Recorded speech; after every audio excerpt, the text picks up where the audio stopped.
आइए आज हम एक नए अध्याय को शुरू करते हैं जिसका नाम है मेढकी का ब्याह।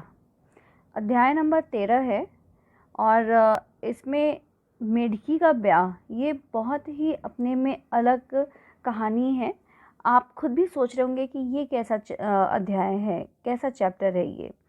मेढकी का ब्याह यानी मेंढक और मेढकी का ब्याह, ये कैसे हो सकता है। तो ये जो हमारे कहानीकार उपन्यासकार हैं वो बहुत ही प्रसिद्ध हैं, जिनका नाम है वृंदावन लाल वर्मा जी। ये बहुत ही प्रसिद्ध कहानीकार और उपन्यासकार हैं और इनकी जो कहानियाँ होती हैं वो बहुत ही कौतूहल और आकर्षण भरी होती हैं, जो अचानक ही विचित्र मोड़ ले लेती हैं और उसमें कुछ नयापन सा आ जाता है। लेखक ने समाज में व्याप्त अंधविश्वास एवं रूढ़ियों को निशाना बनाया है और उन्होंने यह एक तरह से कहिए कि व्यंग किया है समाज के अंधविश्वास पर। इसमें बारिश होने के लिए मेंढक और मेंढकी का ब्याह करा देते हैं।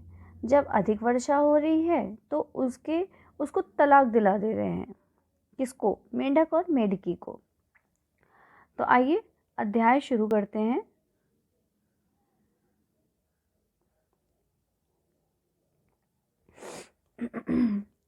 आषाढ़ चला गया, सावन निकलने को हुआ, परंतु पानी की एक बूंद भी नहीं।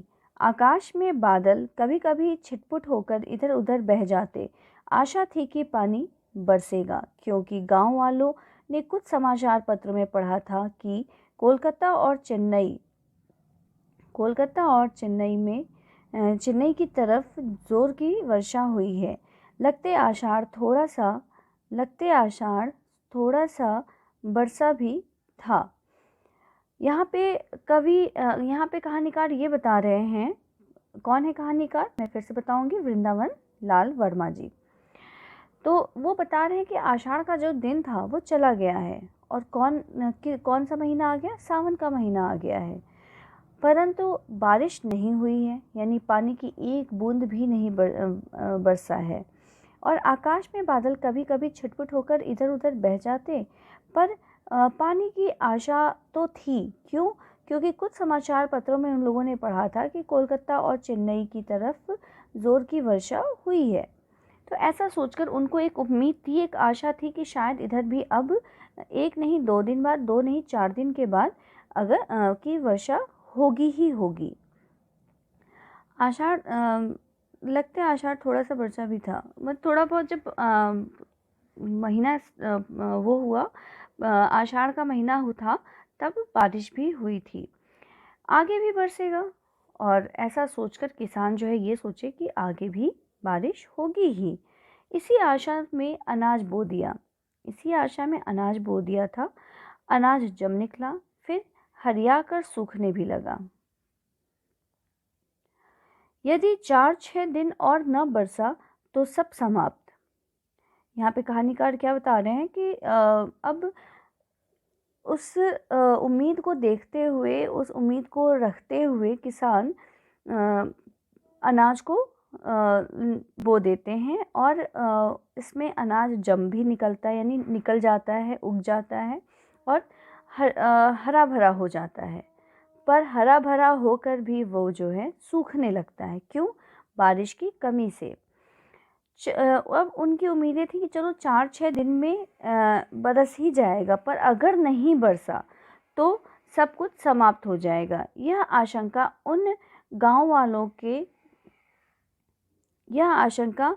उन जिलों के गांव के घर करने लगी और वे क्या हो गए? व्याकुल हो गए, वो परेशान होने लगे।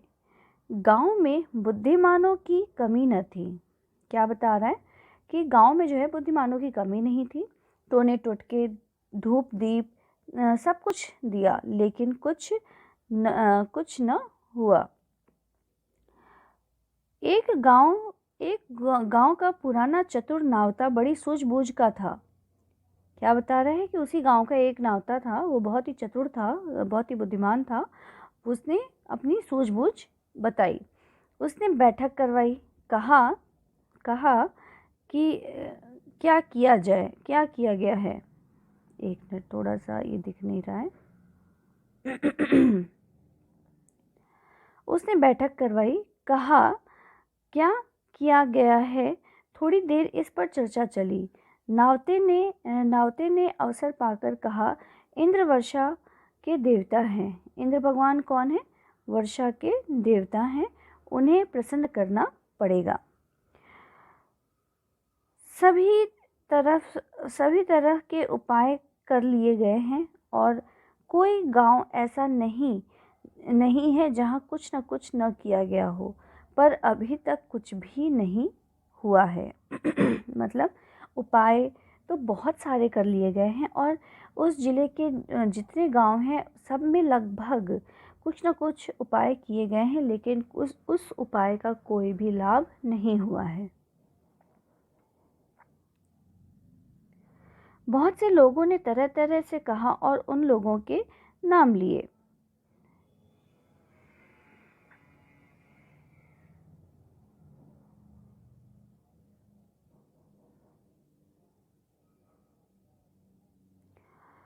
होम हवन, सत्यनारायण की कथा, बकरों मुर्गों का बलिदान इत्यादि किसी ने फिर सुझाए।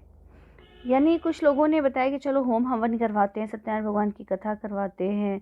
अच्छा, कुछ लोगों ने कहा कि चलो बकरे और मुर्गों का बलिदान देते हैं।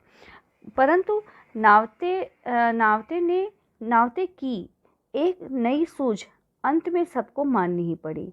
क्या हुआ कि नावते की जो एक बात थी वो सभी लोगों को माननी पड़ी। वो बात क्या थी, आइए देखते हैं। नावते ने कहा, बरसात में ही मेंढक क्यों बोलते हैं? क्या बोल रहे हैं कि बरसात में ही मेंढक क्यों बोलते हैं? क्यों इतने बढ़ जाते हैं? क्या कभी किसी ने सोचा है? इंद्र वर्षा के देवता हैं, सभी जानते हैं। पानी की झड़ी के साथ मेंढक क्यों बरसते हैं? पानी की लड़ी के साथ मेंढक क्यों बरसते हैं? सो क्यों? कोई आदमी कह देगा कि मेंढक नहीं बरसते। बिल्कुल गलत, मैंने खुद बरसते देखा है। बड़ी नाद या किसी बड़े बर्तन को बरसात में खुली जगह रख के देख लो। सांझ के समय रख दो, सवेरे बर्तन में छोटे छोटे मेंढक मिल जाएंगे। यह बात है कि इंद्र देवता को मेंढक बहुत प्यारे हैं। क्या वो बताता है, इस बात को कहाँ से जोड़ता है? कहता है कि इंद्र भगवान वर्षा के देवता हैं और वर्षा ऋतु में ही मेंढक क्यों आते हैं। और उसमें जो है वर्षा ऋतु अगर मेंढक आते हैं, इसका मतलब कि मेंढक जो है इंद्र देवता को बहुत ही प्यारे हैं। ऐसे सब बातों को जोड़कर नावते बताता है। वे जो रट लगाते हैं, इंद्र का जय जयकार करते हैं। उसने यहाँ तक कह दिया कि जो मेंढक हैं वो जो टर टर की आवाज़ निकालते हैं, वो आवाज़ नहीं निकालते हैं, वो क्या करते हैं, वो इंद्र भगवान की जय जयकार करते हैं। लोग मुंह ताक रहे थे। भाई ऐसी बातें बिल्कुल सही लग रही थी अब तो, क्योंकि एक तर्क संगत बात थी और उनको ये लग रहा था कि भाई नावते तो सही कह रहा है। लोग मुंह ताक रहे थे कि नावते अंत में क्या कहना चाहते हैं, और उसके साथ ही साथ अब लोगों को ये था कि बात तो ये सही बोलता जा रहा है नावते, लेकिन ये कहना क्या चाह रहा है। मेंढक अगर प्रिय हैं तो अब क्या करना चाहिए हमें? उसके बावजूद उनको ये बात समझ में नहीं आ पा रही थी। तो नावता अंत में बहुत आश्वासन के साथ बोलता है, मेंढक मेंढकी का ब्याह करा दो। नावते ने क्या सुझाया कि मेंढक मेंढकी का ब्याह करा दो। पानी न बरसे तो मेरी नाक काट डालना। अब उसको देखो कितना कॉन्फिडेंस है, कितने विश्वास के साथ वो कह रहा है कि अगर न बरसे पानी तो मेरी नाक काट डालना। मेंढक मेंढकी का ब्याह। सब बहुत आश्चर्यचकित हुए। कुछ के होठों पर हंसी झलकने को हुई, परंतु अनुभवी नावते के गंभीर शक्ल को देखकर हंसी उभर न पाई। ऐसी बात सुनकर, मेंढक मेंढकी का ब्याह, ऐसा किसी ने सुना नहीं था, तो ये सुनकर जो है कुछ लोगों के चेहरे पर हंसी आ गई। पर भाई नावते काफ़ी अनुभवी आदमी है और वो बहुत ही गंभीरता के साथ इस बात को बता रहा था, तो इस बात को देखते हुए वे हंस नहीं पाए। एक ने पूछा, क्या होगा उसमें? मेढक के ब्याह की विधि तो बताओ दादा। नावते ने विधि बतलाई। वैसे ही करो मेढक मेढकी का ब्याह जैसे हम अपने यहाँ लड़के लड़की का होता है। सगाई, एक मिनट, सगाई, फलदान, शगुन, तिलक, आतिशबाजी, दावत सब धूमधाम के साथ हो, तभी इंद्रदेव प्रसन्न होंगे। तो भाई वो बता रहा है कि जो सारे चीज़ें हैं वो पूरे ही रस्म के साथ होनी चाहिए और सब कुछ होनी चाहिए कि उसमें उसे जो है क्या क्या करना है। उसे फलदान, सगाई, शगुन, तिलक, आतिशबाजी, दावत सब कुछ करना है। लोगों ने आकाश की ओर देखा। तारे टिमटिमा रहे थे। बादल का धब्बा भी वहाँ न था। पानी न बरसा तो मर मिटेंगे। ढोरों बैलों का क्या होगा? यहाँ पे लोग इतने हताश हो चुके थे कि अब उन्हें लग रहा था कि अब क्या, आखिर बारिश नहीं होगी तो फिर क्या होगा। वे आकाश की तरफ अपना मुंह उठाकर देखने लगे। वहाँ पे उनको ये दिखा कि यहाँ पे तो बादल कहीं नज़र ही नहीं आ रहे कि बारिश होगी, और अगर बारिश नहीं हुई तो हमारे बैलों का क्या होगा, हमारे अनाज का क्या होगा।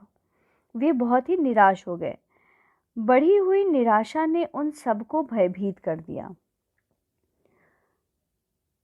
लोगों ने नावते की बात स्वीकार कर ली।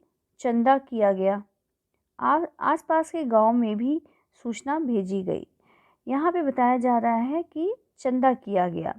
चंदा मतलब एक ऐसी प्रक्रिया है कि आप को अगर कोई चीज़ संपन्न करानी है और उसमें खर्च होने वाले पैसे को आप अपनी तरफ से न देकर सारे लोग जो वहाँ आना चाहते हैं उन सारे लोगों पर आप थोड़े अमाउंट डाल देते हैं और उसको डिवाइड कर देते हैं थोड़े रुपए पैसे में, जिससे कि आप पर बोझ भी नहीं होता और वो कार्य भी संपन्न हो जाता है। कौतूहल और भय ने भी अपना काम किया। यदि नावते के सुझाव को ठुकरा दिया तो संभव है कि इंद्रदेव और भी नाराज़ हो जाएं। इंद्र देवता से अब वो तो जोड़ दिया था नावते, और इंद्र देवता वर्षा के देवता हैं। तो यहाँ पे यही कहा जा रहा है कि नावते के सुझाव को अगर वो ठुकरा देते हैं तो क्या होगा, इंद्र देवता कहीं और भी ज़्यादा नाराज़ तो नहीं हो जाएंगे। फिर क्या होगा? और चौपट, सब तरफ बंटाधार। यहाँ पे वो कह रहा है कि सब कुछ ख़त्म हो जाएगा। आसपास के गांव में भी मान लिया। आसपास के जो गांव वाले थे उन्होंने भी मान लिया और काफ़ी चंदा थोड़े ही समय में हो गया। बहुत सारे चंदे में इकट्ठा किए गए पैसे काफ़ी ज़्यादा हो गए।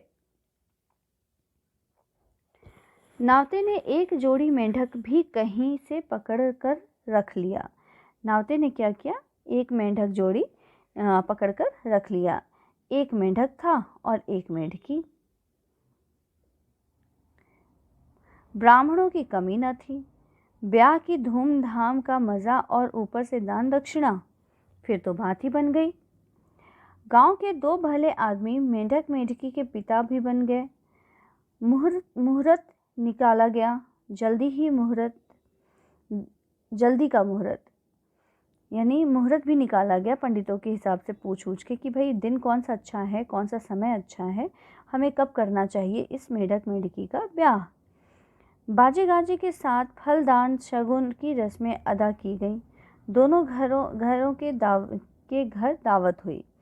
मेंढक मेंढकी नावते के ही पास थे, वहीं उन्हें खिला पिला रहा था। अन्यत्र हटाकर उसे मरने जीने की जोखिम कौन ले। कहीं और किसी और को देकर या कहीं और छोड़कर हो सकता है कि वो इधर उधर भाग जाए, वो कहीं दब जाए, कहीं मर जाए, तब क्या होगा। तो ऐसी परेशानी कौन झेले। तो नावते उसे अपने पास ही रखा हुआ था।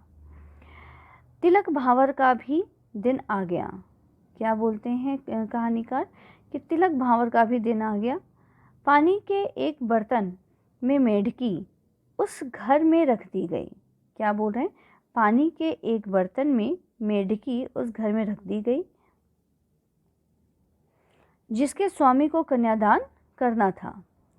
उसने सोचा हो सकता है पानी बरस पड़े, कन्यादान का पुण्य तो मिलेगा ही। मेंढक दुल्हा पालकी में बिठलाया गया, रखा गया बांधकर। यानी कि मेंढक को अब भाई वो इंसान तो है नहीं कि वो चुपचाप बैठा रहेगा, उसको समझा दिया गया है तो मेंढक ही, वो हो सकता है उछल कर भाग जाए, तो इसलिए उसे बांध कर रखा गया। पालकी में बैठाया गया लेकिन बांध कर रखा गया। उछल कर कहीं चल देता तो सारा ठप हो जाता। यहाँ पे कहानीकार कह रहे हैं कि देखिए कितना मज़ेदार कहानी बना रहे हैं वृंदावन लाल वर्मा जी। उन्होंने एक कहानी जो शुरुआत की उसमें कहीं भी निरस्ता नहीं है। आपको आगे और आगे और आगे पढ़ने का मन करेगा ही, और आप उसमें मस्ती भी करेंगे उस कहानी को पढ़कर, उसमें एंजॉय भी करेंगे। आपको खुशी होगी एक तरह से कि अच्छा ऐसा चल रहा था, अच्छा चलो अब आगे पढ़ते हैं ऐसा क्या होता है। तो उसमें वही कहानीकार कहते हैं कि कहीं वह उछलकर कहीं चला ना जाए, फिर तो सारा काम ही ख़त्म हो जाएगा। आतिशबाजी भी फूकी गई और बड़े पैमाने पर की गई। आतिशबाजी यानी पटाखे भी छोड़े गए और बहुत ही अच्छी क्वांटिटी में छोड़े गए। एक तो आतिशबाजी के बिना ब्याह क्या। पहली बात कि हमारे यहाँ आप जानते ही हैं कि हम सारे के सारे जितने लोग हैं आतिशबाजी थोड़ी बहुत तो करते ही करते हैं। उसके बिना शादी का मज़ा ही अधूरा है। थोड़े बहुत तो पटाखे बजने ही हैं। दूसरे, अगर पिछले साल किसी ने आतिशबाजी पर 1 रुपया फूका था तो इस साल कम से कम 1.25 का धुआं तो उड़ाना ही चाहिए। 1.25 का धुआं तो उड़ाना चाहिए, यानी इतना खर्च करना ही चाहिए। तिलक हुआ। ब्राह्मण ने मेंढक के माथे पर चंदन लगाने के लिए हाथ बढ़ाया कि मेंढक उछला। क्या बोल रहे हैं कि तिलक हुआ, तिलक का रस्म पूरा किया गया और ब्राह्मण ने मेंढक के माथे पर चंदन लगाने के लिए यानी तिलक करने के लिए उसने जब हाथ बढ़ाया तो मेंढक उछल गया, यानी वो उछल के भाग गया।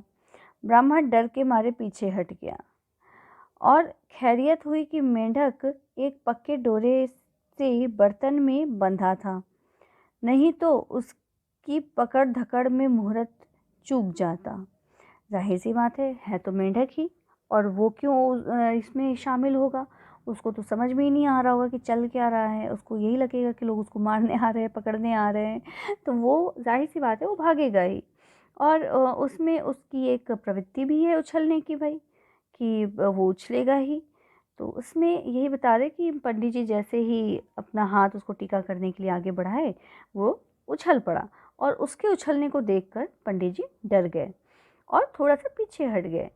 पर अच्छा ये था कि मेंढक जो है किसी बर्तन से अच्छे से बंधा हुआ था, तो नहीं तो अगर वो जो भाग जाता, अगर वो बंधा नहीं रहता और वो भाग जाता तो उसको तो सभी लोग पकड़ते ही रह जाते, तो सारा मुहूर्त भी ख़त्म हो जाता। कुछ लोग मेंढक की उछल कूद पर हंस पड़े। कुछ लोग क्या हुआ कि मेंढक जब कूदा है तो उसमें हंसने लगे। कुछ ने ब्राह्मण को फटकारा, डरते हो, दक्षिणा मिलेगी पंडित जी, करो तिलक। तो वो डांटे, कहते हैं कि भाई करो तिलक, दक्षिणा तुमको मिलेगी। पंडित जी ने साहस बटोर कर मेंढक के ऊपर चंदन छिड़क दिया। फिर हुए लावा फेरे, फिर लावा के फेरे हुए। देखिए ये पूरे रस्म को बता रहे हैं, एक एक रस्म, कोई भी रस्म छोड़ी नहीं गई है, सारे रस्म जो है करवाए गए हैं। एक पट्टे पर मेंढक बांधा गया। कहाँ? एक पट्टे पर मेंढक बांधा गया, दूसरे पर मेढकी। दोनों ने टर टर शुरू की। नावता बोला, ये एक दूसरे से ब्याह करने की चर्चा कर रहे हैं। नावता क्या बोलता है कि वो एक दूसरे से जो शादी हो रही है, उनकी ब्याह हो रहा है, उस पर वार्तालाप कर रहे हैं, चर्चा कर रहे हैं। ब्राह्मणों ने मंत्र पढ़े, ब्याह हो गया। फिर दावत हुई, मेंढकी की विदाई भी हुई। मेंढकी की विदाई हुई, भाई जाहिर सी बात है मेंढकी की विदाई होगी, यहाँ मैं गलत हूँ, मेंढक नहीं, मेंढकी की विदाई हुई। मेंढक के पिताजी को दहेज भी मिला। मनुष्य के विवाह में दहेज दिया जाए तो मेंढक मेंढकी के ब्याह में क्यों हाथ सिकोड़ा जाए? भाई ये तो यहाँ पे लोगों ने रीति रिवाज बना रखा है कि हमें तो चाहिए ही चाहिए, चाहे जो भी दो। तो इसमें भाई मेंढक मेंढकी के टाइम में भी उन लोगों ने लिया। पानी बरसे या न बरसे, मेंढक के पिताजी सब कुछ तो हो ही गए। मेंढक के पिताजी कुछ से कुछ तो हो ही गए। नावता दादा की अंटी में भी रकम पहुंची। अच्छा, नावता दादा को भी क्या किया गया? अंटी बोला जाता है। नावता दादा की अंटी में, यानी उनके भी पॉकेट में कुछ नगद रकम यानी नगद पैसे पहुँचे। इंद्र देवता ने भी कृपा की। बादल आए, छाए और गड़गड़ाए, फिर बरसा मूसलाधार। भाई चमत्कार देखिए, जब शादी हुई तो उसके बाद जो है बादल आए भी, छाए भी और बरसे भी, है ना। और कैसे बरसे? मूसलाधार बरसे। लोग हर्ष मग्न हो गए। नावते की धाक बैठ गई। अब नावते ने जैसा कहा था वो तो भाई सच्चा हो गया, और उसकी एक धाक सी जम गई कि वाह, उसने जो कहा है वो बिल्कुल सही था। नावते की बात मानना हमें भारी नहीं पड़ा। कहता फिर रहा था, मेरी बात खाली तो नहीं गई, इंद्रदेव प्रसन्न हो गए हैं ना। और वो बोलता है कि मैंने जो कहा था वो खाली नहीं गया है, मैंने सही कहा था। और देखो, मेंढक मेंढकी का ब्याह कराते ही इंद्र देवता प्रसन्न हो गए और उन्होंने बारिश करवा दी। पानी बरसा और इतना बरसा कि रुकने का नाम ही नहीं ले रहा था। अब इतना बरस गया ब्याह से कि वो तो अब रुकने का नाम ही नहीं ले रहा था। नाले चढ़े, नदियों में बाढ़ आ गई, पोखर और तालाब उमड़ उठे, कुछ तालाबों में के बांध टूट गए। मतलब इतना ज़्यादा बारिश हो गया कि ऐसे नौबत आ गई कि जो बांध थे वो भी टूटने लगे। नदियों में बाढ़ आ गई, खेतों में पानी भर गया। क्या बोल रहे हैं कि खेतों में जो है पानी भरने लगा। अब या तो देखिए, पानी कम दिया जाए पौधों को तो नुकसान है, लेकिन अगर पानी ज़्यादा दिया जाता है तो भी तो नुकसान ही रहता है ना। सड़कें कट गईं, गांव में पानी तरंगे लेने लगा। वो मतलब इतना बारिश हो चुका था कि सड़क कट के अलग होने लगी और गांव में पानी तरंगे लेने लगा, यानी गांव तक में पानी घुस गया। जनता और उसके ढोर डूबने उतराने लगे। अच्छा, जनता और उसके ढोर यानी जो लोग थे वे भी उसमें डूबने लगे। बहुत से तो मर गए, बहुतों के घर उजड़ गए, मर गए।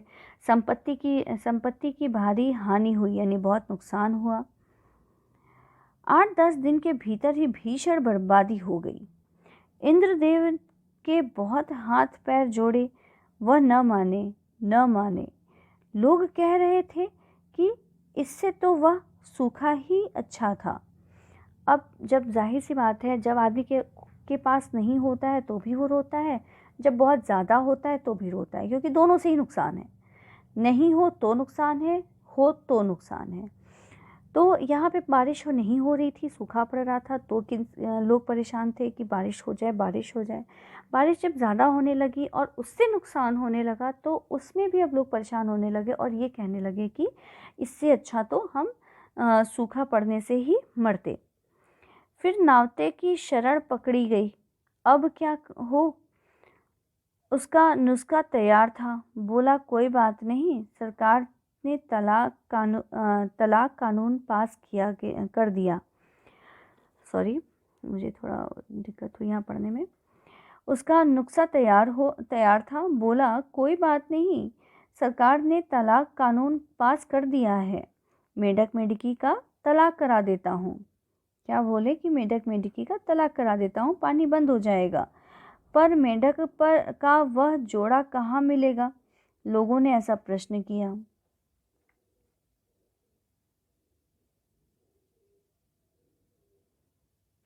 नावते का उत्तर जेब में ही था। मतलब नावते उसके लिए तैयार बैठा हुआ था बोलने के लिए। उसने झट से कहा, मेरे पास है। कहाँ से आया, कैसे? प्रश्न हुआ कि मतलब अभी तक 8-10 दिन हो गए और अभी तक तुम उस मेढक मेढकी को रखे हुए हो, ऐसा कैसे हो गया? उत्तर था कि मेढक के पिता के घर से दोनों को ले आया था। जानता था कि शायद अटक पड़ जाए।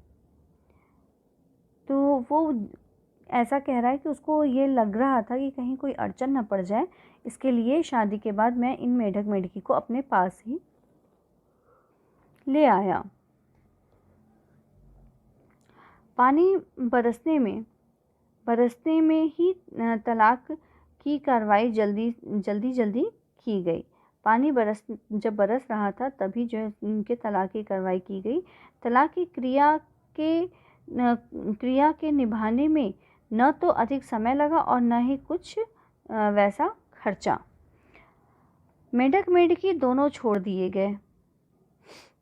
दोनों उछलकर इधर उधर हो गए, परंतु पानी बरसना बंद न हुआ। बाढ़ पर बाढ़ और जनता के कष्टों का पारावार नहीं, यानी कि बाढ़ अब बहुत ही ज़्यादा बढ़ गई थी, जिससे कि अब लोगों की संपत्ति का, उनकी जान मान हानि बहुत हो रही थी। गांव छोड़ कर लोग इधर उधर भाग रहे थे। एक दो के मन में आया कि नावता मिल जाए तो उसका सिर फोड़ डालें, परंतु नावता कहीं 9-2-11 हो गया था।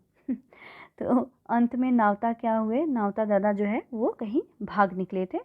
भाई अब तलाक कराने के बावजूद वो बारिश तो बंद हुई नहीं, लोग परेशान हो रहे थे, मर रहे थे, उनके अनाज भी सड़ गए। जिस अनाज को बचाने के लिए उन्होंने ये शादी ब्याह करवाया, वही अनाज वो सड़ गए। इवन घर जो चल रहा था वो भी बर्बाद हो गया, लोग जान से जा रहे थे। तो इतनी सारी हानियाँ हुई और इसलिए लोग अब नावता से बहुत ही क्रोधित हो रखे थे और उनको ये मन कर रहा था कि कहीं मिल जाता नावता तो उसका सर फोड़ देते। लेकिन नावता क्या किया, वो समझ चुका था लोगों को कि अब तो लोगों का गुस्सा उस पर फूटेगा, और क्योंकि उपाय भाई उसी ने बताया है, तो वो कहीं न कहीं भाग निकला। तो ये है वृंदावन लाल वर्मा जी की एक रोचक कहानी, जो कि बहुत ही कौतूहलपूर्ण और मज़ेदार तरीके से लिखी गई है। यहाँ पे देखिए जो भाषा है वो बहुत ही सरल और अच्छी तरीके से आपकी हमारी बोलचाल भाषा में ही यूज़ किया गया है। इसमें कोई कठिनाई नहीं आती कि वो जो बोल रहे हैं, कह रहे हैं, उसको समझने में बहुत ही परेशानी हो। बहुत ही सिंपल और सरल भाषा का प्रयोग किया है और उम्मीद करती हूँ कि आपको ये मेढकी का ब्याह की कहानी सुनने में अच्छा लगा होगा, मज़ा आया होगा और थोड़ा सा दुख भी हुआ होगा कि भाई बाढ़ इतना आ गया कि लोगों की जान मान की हानि हो गई। तो चलिए मिलते हैं दूसरे कहानी या उपन्यास या कविता के साथ।